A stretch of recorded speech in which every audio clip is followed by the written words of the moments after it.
አሰላሙ አሌይኩም ወረህመቱላሂ ወበረካቱ። ውድና የተከበራችሁ የሹክ ዩቲዩብ ቻናል ቤተሰብ የሆናችሁ እንዴት ናችሁ? እንዲሁም የመዳም ቅመሞች ያላችሁበት ሰላማችሁ ይብዛ እላችኋለሁ።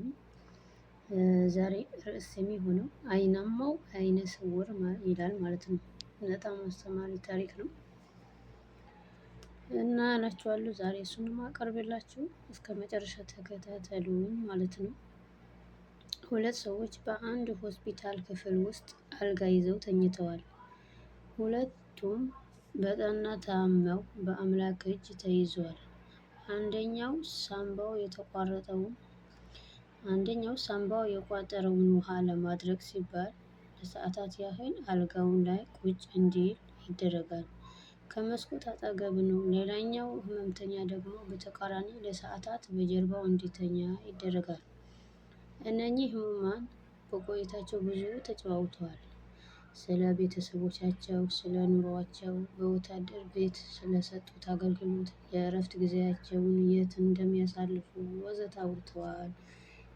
ከዛም ከመስኮት አጠገብ ያለው ህመምተኛ ቁጭ በሚልበት ሰዓት ወደ ውጭ እየተመለከተ ሁሉን ነገር በጀርባ ለተኛው ሰው ይገልጽለታል። በሚያማምሩ ዛፎች የተከበበ ሐይቅ ይታየኛል። በሐይቁ ላይ ዳክዬዎች ይዋኛሉ። ህፃናት ደግሞ ከወረቀት የተሰሩትን መርከቦች በሐይቁ ዳርቻ በማስቀመጥ ይጫወታሉ። ፍቅረኛሞች በአንድ እጆቻቸው አበባ በሌላው ደግሞ ተቃቅፈው ሐይቁን ይዞራሉ። ከሐይቁ ባሻገር ውብ የሆነ ከተማ ይታየኛል። ህፃናቶችም በደስታ ይቦርቃሉ በማለት ዘወትር የሚያየውን ሁሉ በሚያምር አገላለጽ ይተርክለታል ማለት ነው ለአንደኛው። በዚህ አይነት ሁኔታ ሳምንታት አለፉ። እንዲሁ እያወሩ እየተጨዋወቱ ማለት ነው። አንድ ማለዳ ነርሷ ገላቸውን ልታጥብ ውሃ ይዛ መጣች። ከመስኮት አጠገብ ያለው የተቀመጠው በሽተኛ ግን በህይወት አልነበረም። ከዛ በጣም ደነገጠች ነርሷ ማለት ነው። ጓደኛውም እንዲሁ አዘነ። ነርሷ አስክሬኑ በቶሎ እንዲያነሱ ሌሎች ነርሶች ጠርታ አዘዘቻቸው ማለት ነው። ከዛ ያ ብቻውን የቀረው በጀርባ የተኛው በሽተኛ አልጋውን ከመስኮት አጠገብ እንዲወስዱለት ጠይቆ ወሰዱለት። ሟች የነገረውን በሙሉ በመስኮት ለማየት በጣም ቸኩሏል። ያጫወተው መጀመሪያ ሳይሞት በፊት ያጫወተው ነገር ለማየት ቸኮለ ማለት ነው። ቀና ብሎ ወደ ውጪ ተመለከተ። ከመስኮቱ ባሻገር ያለው ጥቁር ቀለም የተቀባ ግድግዳ ብቻ ነው አለ ማለት ነው። ከዛ ደነገጠ። ምን ሆንክ አለችው ነርሷ ማለት ነው። ሰውየው ብዙ አስደሳች ነገሮች በዚህ መስኮት አሻግሮ ይመለከት ነበር አላት። ስለሞተው ሰውዬ ነው የሚያወራው ማለት ነው። መጀመሪያ ያጫወተው ነገር ለነርሷ ነገራት ማለት ነው። ከዛ እረ ሰውየው ማየት የማይችል አይነ ስውር ነበር ስትል በመገረም መለሰችለት። ልብ የሚነካ ነገር ስቅስቅ ብሎ አለቀሰ።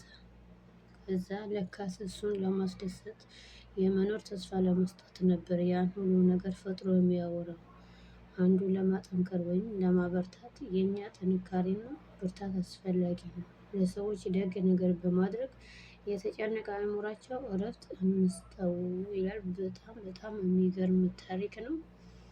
እኔ ራሱ አስገርሞኛል ማለት ነው። በጣም ይገርማል ብቻ አንዳንድ ታሪኮች በቃ የእውነተኛ ትክክለኛ የተፈጠረ ነገር ናቸው ማለት ነው።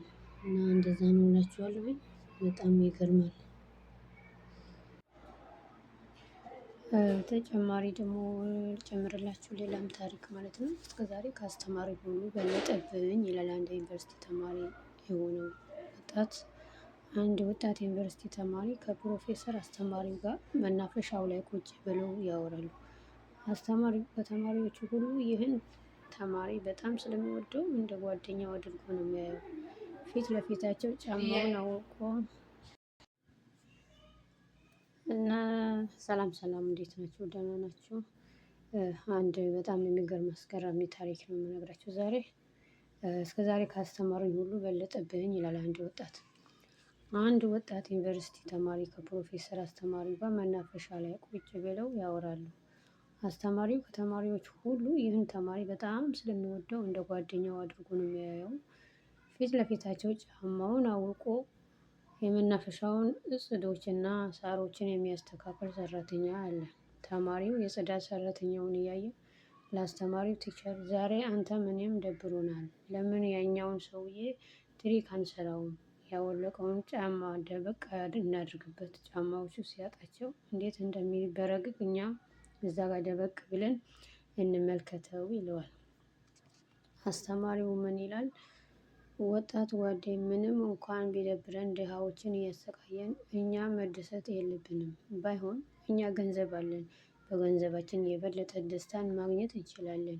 ሂድና ቀስ ብለህ ሰውየው ሳያይ ባወለቁ ጫማዎች ላይ ገንዘብ ከተህበትና ከዛም ተደብቀን የሚሆነው እናያለን አለ። ማን ያለው? አስተማሪው ማለት ነው። ለወጣቱ ይለዋል ማለት ነው። ተማሪው አስተማሪው እንዳለው ቀስ ብሎ የሰውየው ጫማ ውስጥ በርካታ ገንዘብ ከቶበት መጣና ከአስተማሪው ጋር ደበቅ ብለው የሰውየው ሁኔታ መከታተል ጀመሩ። ሰውየው ጽዳቱን ጨርሶ ኮቱን ለበሰና ጫማውን ለማድረግ ሲታገል የቆረቆረውና ጎንበስ ብሎ ጫማውን ሲያራግፈው ብሮችን ያገኛል። ሰውየው ደነገጠ። ዙሪያውን ቢያይ ማንም የለም። ደግሞ ደጋግሞ ቀኝና ግራ ሲመለከት ምንም ሰው የለም። ሰውየው በአግራሞት አንገቱን እየነቀነቀ ገንዘቡን ኪሱ ውስጥ ከከተተው በኋላ ሁለተኛውን ጫማ ለማድረግ ሲያነሳ በተመሳሳይ ገንዘብ ያገኛል። ሰውየው አላመነም። በጉልበቱ ተንበረከከ። አንገቱን ወደ ሰማይ ቀና አድርጎ ጮክ ብሎ ጌታዬ፣ የሚስቴን መታመም አውቀህ ነው አይደል? ከአንተ ሌላ ማንም እንደማይረዳት አውቀህ ነው አይደል? የልጆቼ ዳቦ ማጣቸውን አይተህ ነው አይደል? ምስጋና ይግባህ ጌታዬ አለ ሰውየው ማለት ነው። በጣም ተደሰተ። ተማሪው የሰውየውን ሁኔታ ሲመለከት ልቡን ነካው። አይኑ እንባ አቀረረች። አስተማሪውም ቅድም ካሰብከው ትሪክ ይልቅ አሁን የተሻለ ደስታ እንዳገኘህ አልጠራጠርም አለው። አስተማሪው ለወጣቱ ለልጁ አለው ማለት። ተማሪው እንባውን እየጠረገ ፕሮፌሰር እስከዛሬ ካስተማሩኝ ሁሉ እዚህ ያለ ትምህርት አስተምሮኝ አያውቁም። በህይወቴ የማረሳውን ትምህርት ነው ያስተማሩኝ ብሎ መለሰለት ማለት ነው። ለአስተማሪው መለሰለት ወጣቱ። እውነትም ከመቀበል መስጠት የተሻለ ነው በማለት መለሰላቸው። ደግ ደጉን እናስብ፣ መልካምነት መልሶ ይከፍለናል። እና ታሪኩ በጣም የሚገርም ታሪክ ነው። አንዳንዴ አላህ ከየት እንደሚረዝቀን አናውቅም። እና ሰውየውም ያው ሳያስበው ደስተኛ ሆኗል። እሱ በመደሰቱ ደግሞ እነሱም አላህ ያስደስታቸዋል ማለት ነው። አላህ እኛንም ሰጥቶን እናስደስት ያድርገን እላችኋለሁኝ።